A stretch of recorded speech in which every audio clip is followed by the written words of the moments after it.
Friends, welcome back to the channel. आपने कई सारी वेबसाइट्स पे इमेजेस लगी हुई तो देखी ही होगी। कुछ इमेजेस हमारी स्टिल होती हैं, कुछ हमारी मूविंग इमेजेस भी होती हैं। बट क्या आपने कभी सोचा है कि हम अपनी वेबसाइट पे इमेजेस को किस तरीके से लगाते हैं? अगर आप अपनी खुद की वेबसाइट को बनाना चाहते हैं तो आपको ये जानना बहुत ही ज़रूरी है कि हम कैसे अपनी वेबसाइट पे इमेजेस लगाते हैं ताकि हमारी वेबसाइट और ज़्यादा अट्रैक्टिव लगे और ज़्यादा ब्यूटीफुल लगे। तो आज की कोडिंग से हम आपको दिखाने वाले हैं कि किस तरीके से हम अपनी वेबसाइट्स पे इमेजेस को परफॉर्म करते हैं। तो आज जिस टॉपिक के बारे में हम बात करने वाले हैं वो है हमारा HTML इमेजेस। HTML इमेजेस एक बहुत ही इम्पॉर्टेंट रोल प्ले करता है हमारी वेबसाइट क्रिएटिंग के प्रोसेस में, क्योंकि ये खुद में अपना बहुत ही ज़्यादा इम्पॉर्टेंट है। इसको हम लगाते कैसे हैं, कैसे हम अपनी वेबसाइट पे इमेजेस को लगाते हैं, उसके लिए सिंटैक्स क्या होता है ये हम देखते हैं। You can insert any images in your web page by using IMG tag. इसका सिंपल सा एक सिंटैक्स होता है। आप जैसे आप अपने बाकी के एट्रीब्यूट्स को, बाकी के टैग को डिफाइन करते हैं स्मॉलर देन ब्रैकेट, और फिर उसके बाद में IMG, उसके बाद में source, SRC means source is equals to double quotation के बीच में आपका पाथ आ जाएगा, इमेज का URL आ जाएगा जो भी आपको इमेज अपनी सेट करनी है। उसके बाद में आएगा ALT मीन्स ऑल्टरनेट टेक्स्ट। जब कभी आपकी इमेज किसी ब्राउजर पे सपोर्ट नहीं करती है तो उस जगह पे हमारा ये पर्टिकुलर टेक्स्ट हमारा शो होगा, इसलिए हम इस ALT एट्रीब्यूट का यूज़ करते हैं। उसके बाद में यहाँ पे हमारा साइन जो क्लोजिंग का होता है वो आ जाएगा। एक बात और इसमें नोट करने वाली है कि IMG में इमेजेस वाला जो हमारा जो सिंटैक्स है उसमें क्लोजिंग टैग नहीं लगता है अलग से, क्योंकि इसके बीच में शो होने के लिए कुछ नहीं होता है, इसलिए हम अलग से इसको नहीं लगाते हैं। हमारा स्लैश यहाँ लास्ट में आ जाता है। तो हम प्रैक्टिकल करके देखते हैं कि किस तरीके से हमारी इमेज हम उसमें लगाते हैं। प्रैक्टिकल करने के लिए हमें चलना पड़ेगा अपने नोटपैड की तरफ, जहाँ हमने ऑलरेडी अपनी जो सैम्पल कोडिंग है वो लगा रखी है, लिख रखी है हमने ऑलरेडी, ताकि टाइम वेस्ट ना हो। हमें सिर्फ करना क्या है, अपना इमेजेस को यहाँ पे लगाना है, जिसके लिए हम सिंटैक्स अभी देख चुके हैं। सिंपली हमें लिखना है IMG SRC mean source is equals to double quotation के बीच में हम पाथ देंगे उस इमेज का जो इमेज हमें सेट करनी है। हम यहाँ पे सिस्टम डिफाइन जो हमारी पहले से इमेजेस हैं उनकी हम यूज़ कर लेते हैं। फॉर एग्जांपल हमें ये वाली इमेज अपनी सेट करनी है, तो हमारे सामने दो ऑप्शन होते हैं इमेज को लगाने के, उसके पाथ को कॉपी करने के। एक तो हम प्रॉपर्टीज पर जाकर यहाँ से कॉपी कर लें इसकी जो लोकेशन है, इसके साथ में जो इसका जो नेम है फाइल का, इसके साथ में हमें कॉपी करनी होती है। दूसरा जो है, जो थोड़ा सा मुझे इजी लगता है, वो है ओपन विथ। ओपन विथ हम लोग करते हैं किसी भी ब्राउजर में अपनी इमेज को ओपन कर लेते हैं, फिर यहाँ से URL जो हमारी एरिया रहता है वहाँ से हम इसके एड्रेस को कॉपी कर लेते हैं, और फिर अपने नोटपैड में जाकर डबल कोटेशन के बीच में इसको पेस्ट कर देते हैं। Ctrl V कर दीजिए, चाहे आप मैनुअली राइट क्लिक करके पेस्ट कर दीजिए। उसके बाद में हम लिखते हैं अपना ALT means alternate tags, double quotation के बीच में आप यहाँ पे कुछ भी लिख सकते हैं। मैंने यहाँ पे लिख दिया है testing.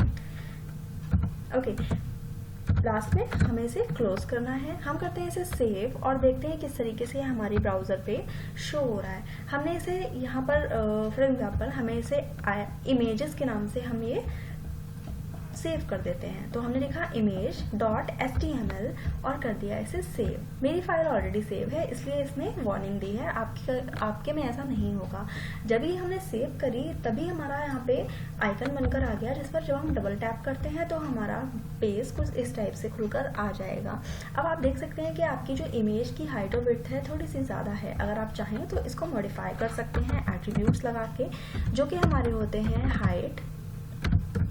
Height is equals to double quotation के बीच में आपको जितने साइज की अपनी इमेज रखनी है आप वो डिफाइन कर सकते हैं, और width is equals to double quotation, और जिस भी साइज की आपकी विड्थ रखनी है आपको, आप यहाँ पर लिख सकते हैं। करा सेव और फिर किया उसे रिफ्रेश। हमने जिस तरीके से अपने यहाँ पे पैरामीटर्स दे रखे हैं उसी तरीके से हमारी इमेज बनकर आ जाएगी। अब हमें क्या सीखना है कि अगर हमें अपनी इमेज को मूव कराना है तो हम क्या करेंगे। मूव कराने के लिए हमारे पास में जो एट्रीब्यूट है उसका नाम है marquee. And HTML marquee is a scrolling piece of text displayed either horizontally across और vertically down your web page depending on the setting.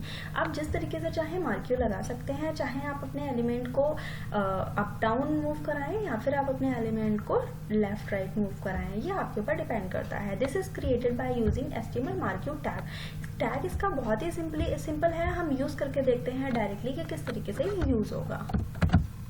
हमारी जो इमेज है उसके ऊपर हमें लगाना पड़ेगा अपना मार्क्यू टैग, और जो हमारी इमेज है उसके बाद में हमें करनी पड़ेगी इसकी क्लोजिंग। करते हैं इसे सेव और देखते हैं किस तरीके से मूव कर रही है। ये देखिए हमारी जो इमेज है वो मूव करने लगी है। अब हमें क्या करना है, हम चाहते हैं कि हमें ये जो इमेज है वो वर्टिकली या फिर हॉरिजॉन्टली मूव करती हुई दिखाई दे। तो उसके लिए हमारे पास में कुछ एट्रीब्यूट्स होते हैं जिनका यूज़ हम करते हैं। एक बात और, हम चाहें तो इस मार्क्यू टैग के बीच में एक से ज़्यादा इमेजेस भी लगा सकते हैं। हम यहाँ पे सिंपल कॉपी पेस्ट करके आपको दिखाते हैं कि हम एक से ज़्यादा इमेजेस भी यूज़ कर सकते हैं। मैंने किया है जस्ट कॉपी एंड पेस्ट। इस मार्क्यू क्लोजिंग टैग के ऊपर हमें अपनी उस इमेज को डिफाइन करना होगा। हमने किया सेव और किया रिफ्रेश। अब आप देख सकते होंगे कि इजीली कि आप एक नहीं, यहाँ पर 2 इमेजेस आ रही हैं, क्योंकि हमने यहाँ पे मार्क्यू के साथ में 2 इमेजेस दे रखी हैं। फिलहाल हम यहाँ पे अपनी एक ही इमेज रखते हैं क्योंकि हमें अपनी आगे की कोडिंग करनी है ताकि आपको इजीली समझ में आ जाए। तो हमने कर दिया इसे सेव और अपनी इमेज को एक ही रहने दिया। अब इसके कुछ इंपॉर्टेंट एट्रीब्यूट्स हैं जिनके बारे में हम जान लेते हैं। एट्रीब्यूट्स हैं इसके डायरेक्शन, बिहेवियर, स्क्रॉल अमाउंट। ऐसे कई सारे एट्रीब्यूट्स होते हैं हमारे जिसकी हेल्प से हम लोग अपनी मार्क्यू को, अपनी इमेजेस को और ज़्यादा अट्रैक्टिव लुक प्रोवाइड कर सकते हैं। पर जो बेसिक से एट्रीब्यूट्स हैं उनका मैं यहाँ पर यूज़ कर रही हूँ, जिसमें है डायरेक्शन। डायरेक्शन की हेल्प से आप बताते हैं कि आपकी इमेज किस डायरेक्शन में मूव करेगी, ये अप डाउन मूव करेगी या फिर लेफ्ट या फिर राइट मूव करेगी। इसका यूज़ करके हम देखेंगे कि किस तरीके से ये हमारी शो होती है। उससे पहले यहाँ पर बिहेवियर हमारा बताता है this specifies the type of scrolling of the marquee. आपकी किस टाइप से आपकी मार्क्यू स्क्रॉल करेगी, बिहेवियर हमारा डिफाइन करता है। इसकी 3 वैल्यूज होती हैं, स्क्रॉल, स्लाइड एंड ऑल्टरनेट। तीनों में क्या डिफरेंस है ये हम लोग प्रैक्टिकल करेंगे तो बहुत ही अच्छे से समझ जाएंगे। थर्ड है हमारा scroll amount. This specifies the speed of marquee text. आपकी इमेज या फिर आपका टेक्स्ट जो भी लगा हुआ है वो कितनी स्पीड से मूव करेगा, स्क्रॉल अमाउंट हमारा रिस्पॉन्सिबल होता है इस प्रॉपर्टी के लिए। तो चलिए हम लोग प्रैक्टिकल करते हैं और देखते हैं किस तरीके से हमारे ये एट्रीब्यूट्स यूज होते हैं। फर्स्ट है हमारा डायरेक्शन। हम लोग मार्क्यू टैग जो है इसी के अंदर हम लोग लिखते हैं direction is equals to double quotation. अब आप देख रहे होंगे कि हमारी जो इमेज है वो लेफ्ट साइड के लिए जा रही है। हमें चाहिए कि हमारी इमेज राइट साइड के लिए जाए, तो हमें यहाँ पे लिखना पड़ेगा राइट। फिर इसे करिए सेव एंड कर दीजिए रिफ्रेश। देख रहे होंगे आप कि हमारी इमेज जो है वो राइट साइड पर मूव करने लगी है। जो सेकेंड हमारी एट्रीब्यूट थी वो है हमारा बिहेवियर। अब बिहेवियर के लिए हम 3 जगह पे इसे कॉपी कर लेते हैं ताकि आपको स्क्रॉल, स्लाइड और ऑल्टरनेट में डिफरेंस पता लग जाए। क्योंकि बिहेवियर की 3 वैल्यूज होती हैं, स्क्रॉल, स्लाइड एंड ऑल्टरनेट। तो इसको समझने के लिए आपको इसको 3 जगह पे कॉपी करना होगा। हमने इस पूरे को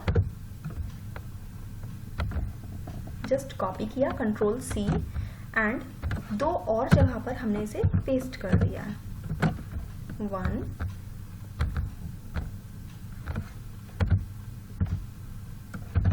एंड 2। ओके, तो अब हम अपने बिहेवियर एट्रीब्यूट को यूज करते हैं और आपको दिखाते हैं कि किस तरीके से यूज होगा। हमें पता है इसकी 3 वैल्यूज थी, एक है बिहेवियर, स्क्रॉल, दूसरा है बिहेवियर, स्लाइड,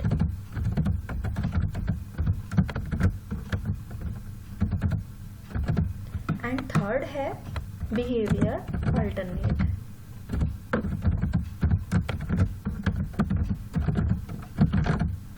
अब करते हैं इसे सेव और देखते हैं किस तरीके से ये शो हो रही है।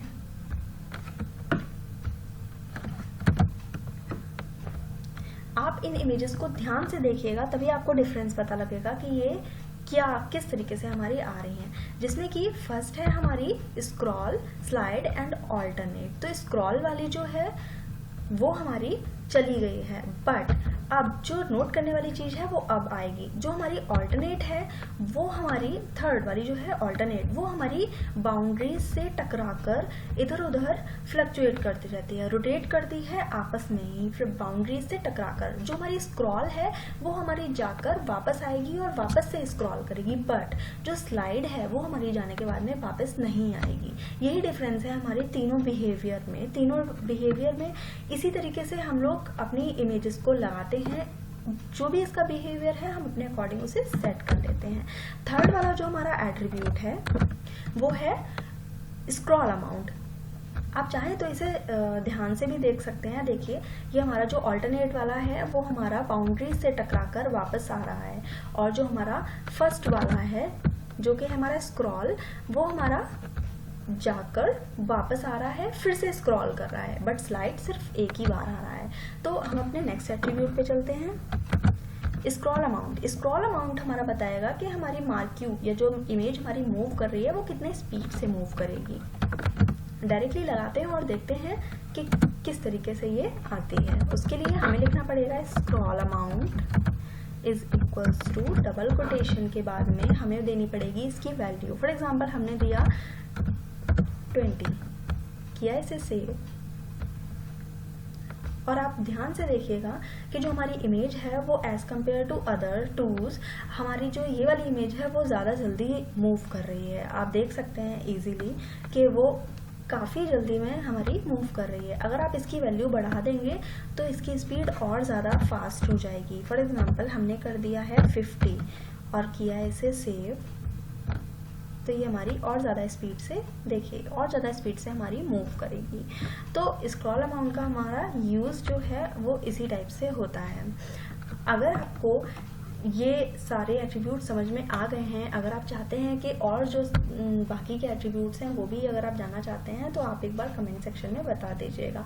अगर आपको ये वीडियो पसंद आई हो तो प्लीज़ आप एक लाइक ज़रूर कर दीजिएगा एंड शेयर ज़रूर कर दीजिएगा। Thank you.